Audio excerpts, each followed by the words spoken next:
Herzlich willkommen zu Alltag Deutsch Podcast. Hallo zusammen. Schön, dass ihr wieder da seid.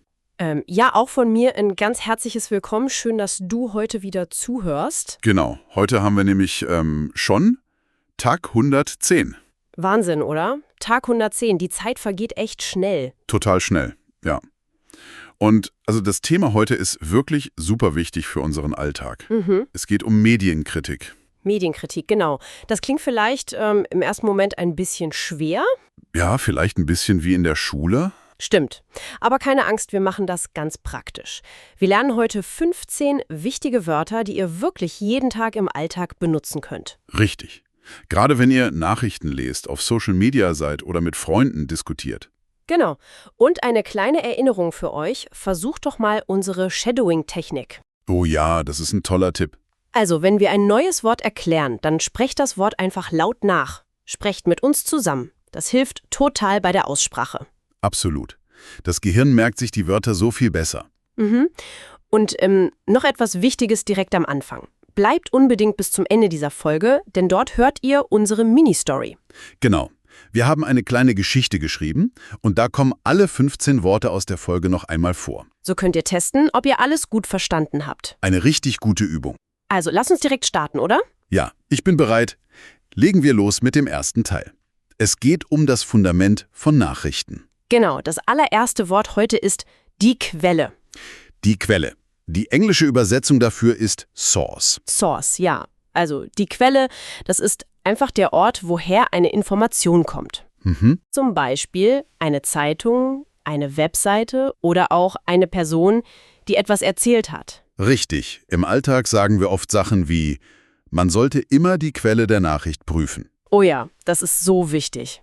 Wenn ich auf Facebook etwas lese, dann muss ich doch wissen, woher das kommt. Also wer das geschrieben hat. Genau, die Quelle eben. Und da sind wir auch schon direkt beim zweiten Wort. Welches ist das? Das Wort ist seriös. Seriös. Genau. Auf Englisch sagt man dazu reputable oder serious. Reputable oder serious. Also seriös bedeutet, dass etwas ordentlich und ehrlich ist. Man kann dem vertrauen. Richtig. Ein gutes Beispiel für euch. Ich lese nur Nachrichten aus seriösen Quellen. Das ist ein super Satz. Ja, also eine seriöse Quelle lügt nicht absichtlich. Wenn sie einen Fehler macht, dann sagt sie das offen. Genau. Es ist heute ja gar nicht so einfach zu sehen, ob eine Webseite wirklich seriös ist. Naja, oft sehen die Seiten total professionell aus, aber die Informationen sind trotzdem falsch. Stimmt. Deshalb braucht eine seriöse Zeitung auch unser drittes Wort. Ah, du meinst unabhängig. Genau. Unabhängig. Das englische Wort dafür ist independent. Independent. Also unabhängig sein heißt, man ist frei. Niemand kontrolliert einen. Richtig. Eine unabhängige Zeitung darf zum Beispiel auch schlecht über einen Politiker schreiben. Niemand kann ihr das verbieten. Oder über eine große Firma. Unser Beispielsatz hier ist, freie Meinungsäußerung braucht unabhängige Medien. Ja, absolut wahr. Wenn eine Zeitung nicht unabhängig ist, naja, dann schreibt sie vielleicht nur das, was der Chef will. Genau, oder was Geld bringt. Und das beeinflusst dann natürlich unser viertes Wort für heute. Welches haben wir da? Das Wort ist die Berichterstattung. Ah, die Berichterstattung. Das ist ein langes Wort. Auf Englisch heißt das Reporting. Reporting, also die Berichterstattung. Das beschreibt einfach, wie die Medien über ein Thema informieren. Welche Wörter sie benutzen, welche Bilder sie zeigen, all das ist die Berichterstattung. Genau. Im Alltag könnt ihr zum Beispiel sagen, die Berichterstattung war sehr sachlich. Sehr sachlich, das ist gut. Das bedeutet, es gab nur Fakten, keine großen Emotionen. Richtig. Eine gute, seriöse Berichterstattung sollte eigentlich immer sachlich sein. Sollte sie. Aber naja, in der Realität sieht das oft anders aus, oder? Oh ja, leider. Weil sachliche Berichterstattung manchmal ein bisschen langweilig ist. Und langweilig bringt im Internet keine Klicks. Genau. Das bringt uns eigentlich perfekt zum zweiten Teil unserer heutigen Wörter. Das ist unser fünftes Wort, die Schlagzeile. Die Schlagzeile. Auf Englisch ist das die Headline. Headline, genau. Die Schlagzeile ist diese große Überschrift in der Zeitung oder auf der Webseite. Sie soll uns zeigen, worum es im Text geht. Aber heute soll die Schlagzeile uns vor allem dazu bringen, dass wir klicken. Ja, genau. Wir müssen sofort denken, oh mein Gott, was ist da passiert? Das muss ich lesen. Richtig. Deshalb sind viele Schlagzeilen heute, und das ist unser 6. Wort, reißerisch. Reißerisch, ein sehr wichtiges Wort im Internet. Auf Englisch sagt man Sensationalist. Sensationalist. Reißerisch bedeutet, etwas wird extrem übertrieben dargestellt. Mhm. Sehr laut, sehr dramatisch, oft auch mit vielen Ausrufezeichen. Genau. Ein guter Satz zum Lernen ist: Reißerische Schlagzeilen ziehen Leser an. Ja, leider funktioniert das bei uns Menschen total gut. Absolut. Unser Gehirn reagiert sofort auf Gefahr oder auf Skandale. Wenn da steht, dieser Fehler am Morgen zerstört dein ganzes Leben. Genau sowas. Da klickt man doch fast automatisch drauf. Obwohl man weiß, dass es reißerisch ist. Ja. Und warum machen die Webseiten das? Naja, weil sie wollen, dass möglichst viele Leute den Artikel sehen. Und damit sind wir beim 7. Wort. Ein Verb. Ah ja. Das Verb ist verbreiten. Verbreiten. Auf Englisch bedeutet das to spread. To spread. Also etwas verbreiten heißt, man gibt etwas an viele Leute weiter. Genau. Und da verbreiten ein Verb ist, brauchen wir hier auch die Perfektform für euch, also die Vergangenheit. Richtig. Die Perfektform ist, hat verbreitet. Also er hat verbreitet, sie hat verbreitet. Ein guter Satz für euren Alltag ist, soziale Medien verbreiten News in Sekunden. In Sekunden, ja. Wenn jemand eine reißerische Schlagzeile sieht, teilt er sie sofort mit seinen Freunden. Und die Freunde teilen es wieder, so hat sich die Nachricht ganz schnell verbreitet. Genau. Wenn euch unser täglicher Deutsch-Podcast hilft, dann abonniert gern unseren Kanal und gebt uns einen Daumen nach oben. So verpasst ihr keine neue Folge. Und ein Abo hilft uns wirklich sehr, diesen Podcast für euch weiterzumachen. Absolut. Also, wir waren gerade beim Verbreiten von Nachrichten und dieses schnelle Verbreiten hat oft einen bestimmten Zweck. Ja, das ist unser 8. Wort. Noch ein Verb. Es heißt ablenken. Ablenken. Auf Englisch sagt man dazu to distract. To distract, richtig. Also jemanden ablenken bedeutet, man lenkt die Aufmerksamkeit einer Person auf eine andere Sache. Man möchte, dass die Person etwas Bestimmtes nicht sieht oder nicht daran denkt. Genau. Auch hier brauchen wir die Perfektform. Die Vergangenheit von ablenken ist hat abgelenkt. Hat abgelenkt. Ein super Beispielsatz aus unserem Material heute ist, negative Nachrichten lenken oft von Fakten ab. Das passiert oft in der Politik, oder? Oh ja. Wenn es ein großes Problem gibt, über das niemand sprechen soll. Dann macht jemand schnell einen anderen kleinen Skandal. Richtig. Und alle Leute schauen nur noch auf den kleinen Skandal.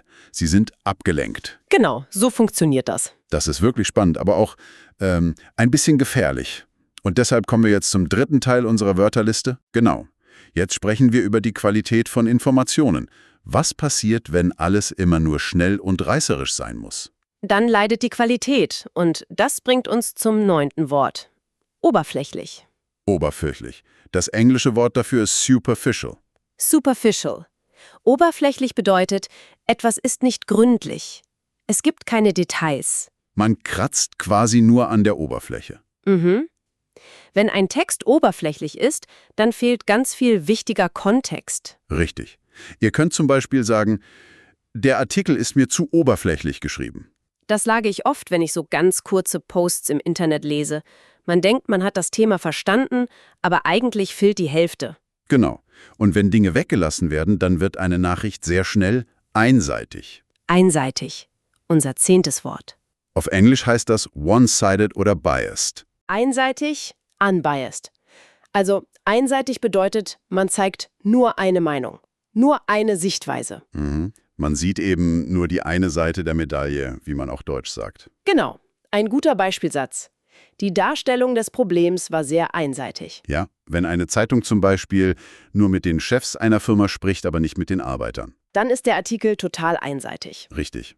Und wenn das mit Absicht passiert, dann sind wir beim 11. Wort. Das ist ein starkes Wort. Ja, das Wort heißt die Manipulation. Die Manipulation, das ist im Englischen fast gleich. Es heißt Manipulation. Genau, Manipulation. Also die Manipulation ist der Versuch, Leute heimlich zu beeinflussen. Man lügt vielleicht nicht direkt, aber man dreht die Informationen so, dass der Leser etwas Bestimmtes denkt. Das ist wirklich gefährlich. Und weil das so gefährlich ist, müssen oft offizielle Stellen etwas tun. Das ist unser 12. Wort. Ah, das Verb warnen. Warnen. Auf Englisch ist das to warn. To warn. Also, warnen heißt, man sagt anderen Leuten, dass etwas gefährlich ist oder dass sie aufpassen müssen. Genau. Die Vergangenheit, also die Perfektform, ist hat gewarnt. Hat gewarnt. Ein sehr typischer Satz für den Alltag ist: Die Polizei warnt vor Betrug im Internet. Das liest man wirklich oft. Die Polizei hat vor den falschen Nachrichten gewarnt. Genau. Und jetzt haben wir noch den letzten Teil für heute. Richtig, Teil 4, da geht es um euch. Was könnt ihr tun? Eure Verteidigungsstrategie sozusagen. Denn wir können ja nicht warten, bis immer die Polizei warnt. Wir müssen selbst aktiv werden. Genau. Und unser 13. Wort ist dafür das wichtigste Werkzeug. Es ist das Verb hinterfragen. Hinterfragen. Auf Englisch bedeutet das to scrutinize. To scrutinize. Hinterfragen bedeutet, dass man etwas kritisch prüft. Man glaubt es nicht einfach sofort. Man fragt sich, stimmt das wirklich? Wer hat das geschrieben? Genau. Und die Perfektform von hinterfragen ist, hat hinterfragt. Hat hinterfragt, richtig. Ein toller Satz zum Üben ist, wir sollten Informationen im Internet hinterfragen. Ja, das ist eigentlich die goldene Regel. Absolut. Und wenn ihr beim Hinterfragen merkt, dass ein Artikel falsch oder einseitig ist, dann kommen wir zu Wort Nummer 14. Auch ein Verb. Kritisieren. Kritisieren. Auf Englisch heißt das to criticize. To criticize. Kritisieren heißt, man sagt ganz klar, was an einer Sache schlecht oder falsch ist.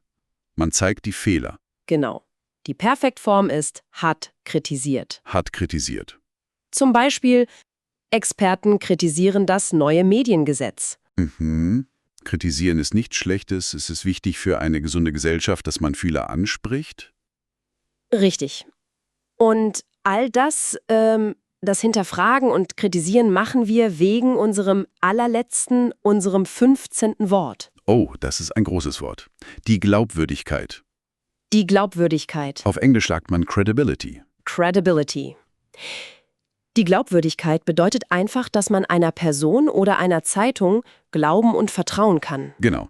Wenn eine Zeitung seriös berichtet, hat sie eine hohe Glaubwürdigkeit. Aber wenn sie oft reißerisch ist oder Sachen manipuliert, Dann verliert sie das Vertrauen. Der Beispielsatz ist, die Glaubwürdigkeit der Zeitung wird bezweifelt. ja, und wenn die Glaubwürdigkeit einmal weg ist, ist es sehr schwer, sie wieder zurückzubekommen. Das stimmt. Das ist die härteste Währung im Journalismus. Wow, das waren uns und 15 Wörter. Da haben wir heute wirklich ein tolles Werkzeug für den Alltag gelernt. Ja, absolut. So, und jetzt wird's spannend. Wie versprochen, kommt jetzt unsere Mini-Story. Genau. Spitzt die Ohren. In den nächsten 2 Minuten hört ihr eine kleine Geschichte. Achtet genau darauf, ob ihr alle 15 Wörter findet. Ich fange an. Bist du bereit? Ich bin bereit. Los geht's. Eines Morgens sitzt Anna beim Frühstück und schaut auf ihr Handy. Sie sieht eine große, laute Nachricht. Das ist wirklich eine reißerische Schlagzeile, denkt sie. Die Webseite behauptet, dass Kaffee ab heute verboten ist. Anna ist zuerst geschockt. Diese Info könnte sich schnell im Internet verbreiten. Aber dann entscheidet sie sich, die Nachricht zu hinterfragen.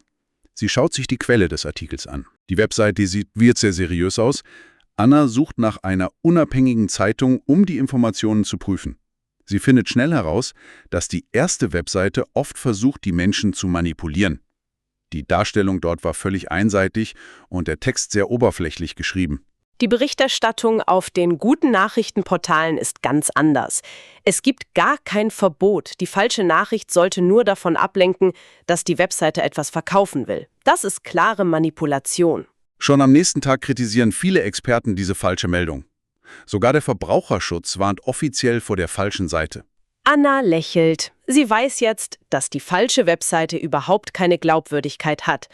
Sie schließt den Tab und trinkt in Ruhe ihren Kaffee weiter. Ende der Story. Habt ihr alle Wörter gehört? Das war doch eine super Geschichte, oder? Da war wirklich alles drin. Ja, von der reißerischen Schlagzeile bis zur Glaubwürdigkeit. Genau. Und das Beste ist, das passiert im Alltag wirklich ständig. Oh ja. Und jetzt seid ihr dran. Schreibt eure eigenen Sätze mit den neuen Wörtern in die Kommentare. Wir lesen uns das immer sehr gerne durch. Genau. Und wenn euch der Podcast gefällt, abonniert den Kanal und gebt uns einen Daumen nach oben. Das hilft uns wirklich sehr. Und damit sind wir am Ende für heute. Ja, die Zeit verging echt wie im Flug. Morgen sprechen wir über ein neues Thema: Freizeit und Arbeit im Gleichgewicht. Oh, das wird auch ein super spannendes Thema, Work-Life-Balance, wie man so schön sagt. Genau, also bleibt dran und schaltet auch morgen wieder ein. Macht's gut, passt auf euch auf und bleibt kritisch im Internet. Bis morgen. Tschüss. Ciao!